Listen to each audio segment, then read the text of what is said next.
Gracias, Mónica, buenas tardes. Ale, buenas tardes a todos los oyentes de Radio El Deber.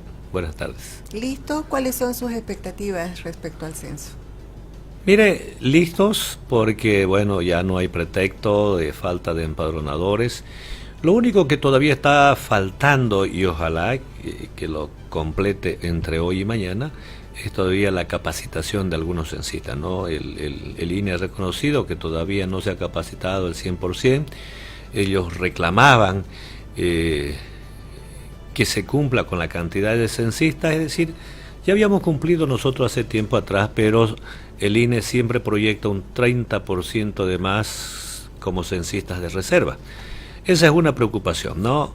Y la otra preocupación, y creo que muchos la deben compartir conmigo, es que si bien se va a hacer un trabajo, se lo puede hacer excelente el trabajo de recoger toda la información en todos los domicilios, en todas las viviendas, pero quienes van a almacenar esa información, quienes la van a escanear esa información y quienes van a dar el resultado son los miembros del Instituto Nacional de Estadística.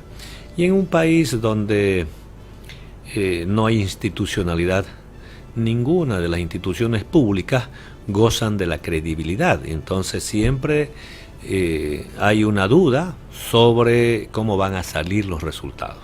Pero por otro lado también es preocupante cómo hay una alta movilidad de personas que se están yendo a otro departamento, a otros distritos.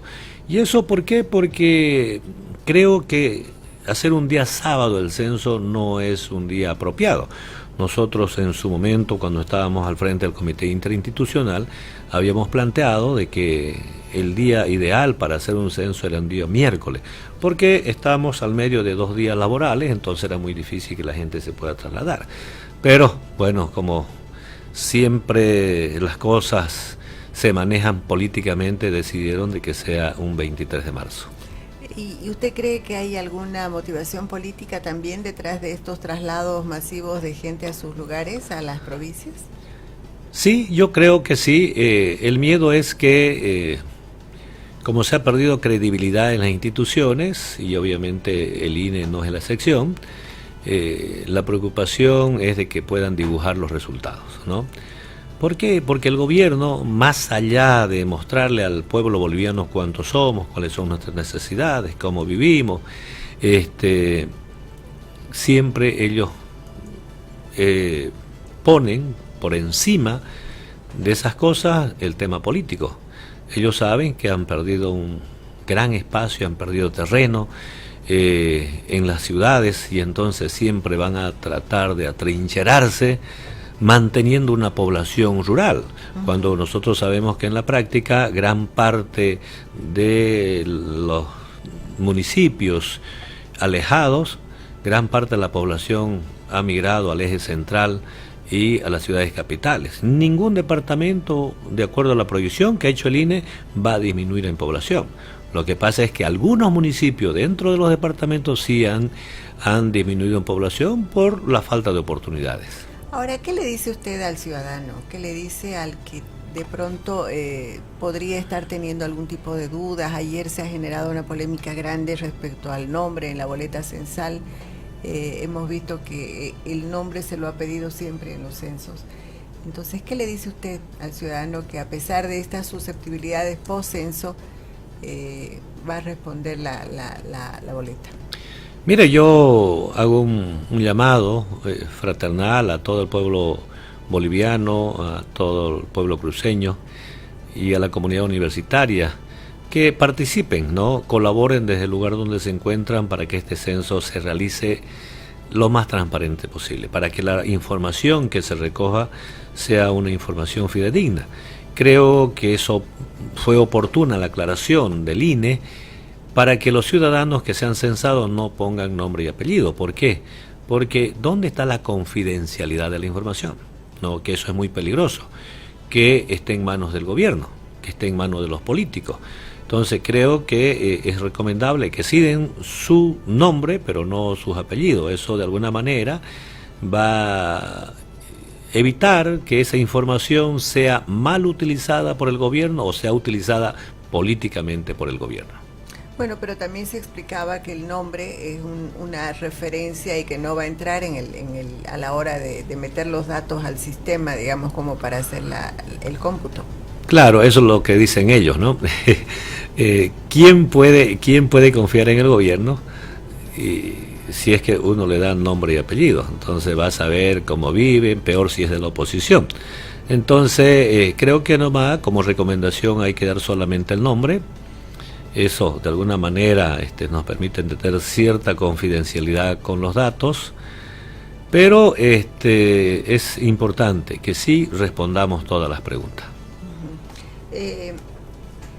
¿Existe alguna manera de acompañar después el cómputo, el procesamiento de la información que va a salir? Mire, es muy difícil, ¿no? ¿Por qué? Porque el gobierno, cuando le conviene, siempre se ampara en que el censo es una actividad privativa del Poder Central. Yo recuerdo que cuando nosotros le exigíamos información al director del INE, el INE decía, no, tranquilo, esto es una actividad privativa del Poder Central, el gobierno va a poder movilizar 385.000 personas. A la hora de la verdad, ha terminado pidiendo ayuda a todas las instituciones para completar con los censistas voluntarios. Pero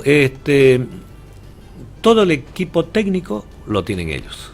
Ellos tienen el escáner. Es más, ni siquiera aquí en Santa Cruz o en los departamentos se va a procesar la información. Seguramente una vez recopilada toda la información, recolectada, todos los sobres que lleguen de provincia y de la ciudad van a ser trasladados a la ciudad de La Paz para escanear esa información, y ellos son dueños de la información. Lamentablemente así es. Ellos se han puesto como plazo dar la información parcial en el mes de septiembre, para que a partir de octubre se empiece nuevamente con el cálculo de la nueva redistribución económica a todos los departamentos, y posteriormente empezar a discutir la nueva representación parlamentaria que le corresponde a cada uno de los departamentos. Entonces, esta nueva distribución de recursos económicos, la coparticipación, ¿se vería efectivizada en el presupuesto del 2025? ¿Ese es el compromiso?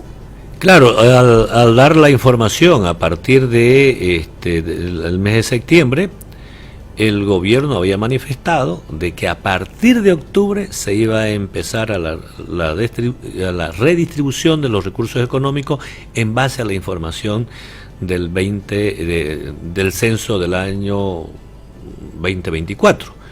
Obviamente que lo que usted dice tiene razón, los recursos tienen que estar presupuestados para ser utilizados. Sin embargo, creo que nosotros vamos a tener ya un dato oficial. ¿Cuál va a ser la nueva redistribución de los recursos? Por ejemplo, en el caso de la universidad, a nosotros en este momento nos están dando recursos, nos están asignando recursos con los datos del censo del año 2012. El 2012 la universidad tenía 60.000 estudiantes, hoy está bordeando los 120.000.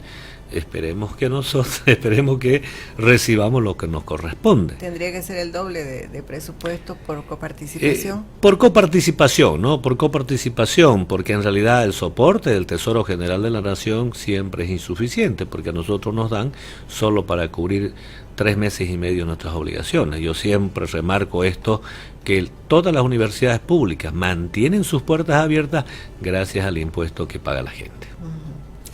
Bueno, ¿qué le dice usted a la ciudadanía? ¿Tenemos más preguntas, Alex? Sí, tenemos una muy técnica. Dice, en el capítulo C, tengo que responder las preguntas 12, 13, 14 y la 17, buscándolas. Acá las tengo en el capítulo C, desde las 12. Tiene que ver con, ¿tienen un cuarto solo para cocinar? ¿Cuántos cuartos ocupan? Si tienen bicicleta, si tienen radio, equipo de sonido, bueno, susceptibilidad de la gente.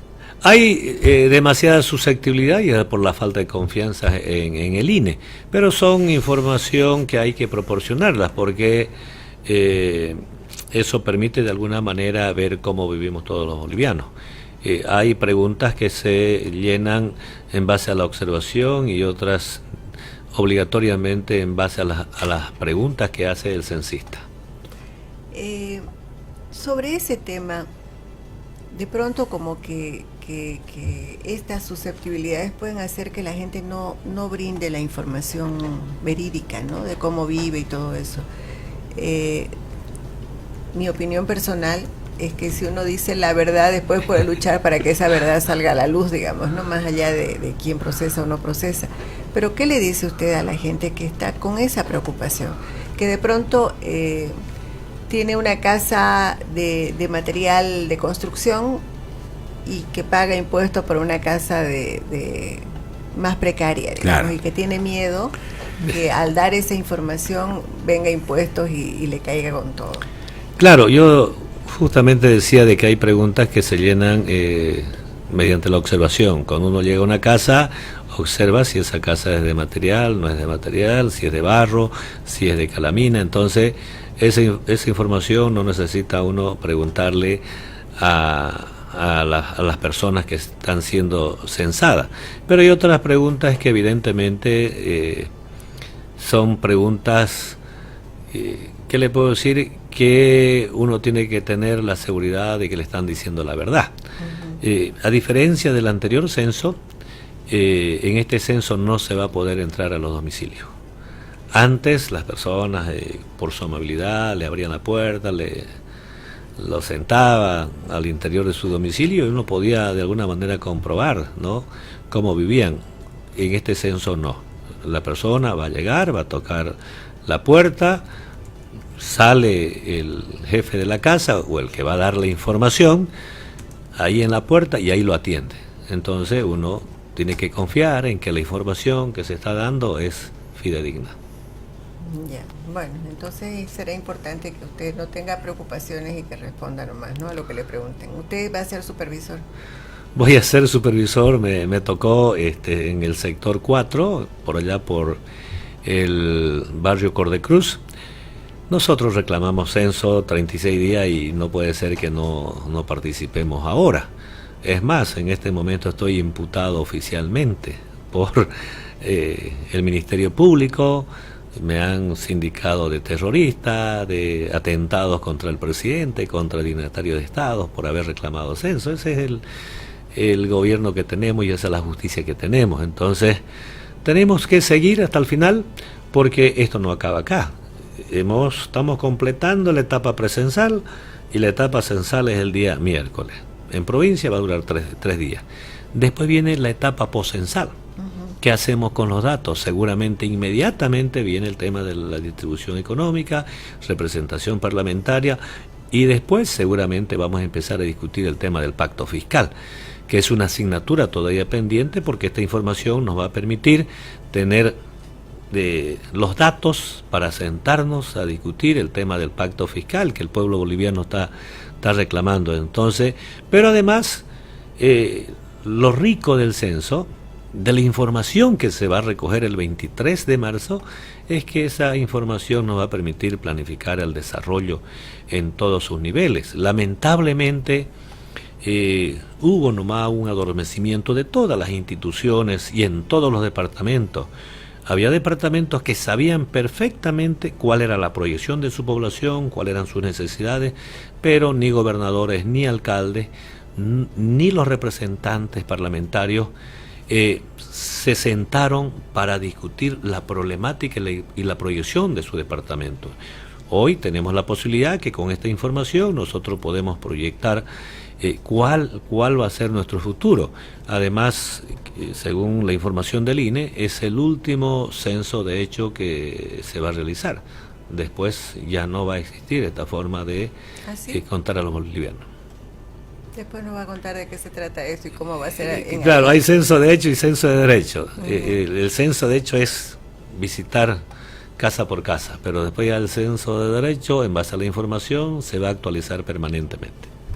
Mónica, están pidiendo el teléfono que han habilitado, bueno, los teléfonos que han habilitado para casos extremos. Por ejemplo, una de las consultas es que hay un oyente que tiene problemas de salud muy serios y que hay veces no lo pueden atender acá y tiene que viajar a La Paz de urgencia.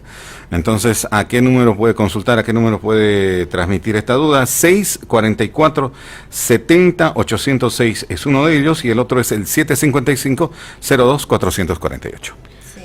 Pero hay un tema ahí, ¿no? Las personas no van a poder viajar seguramente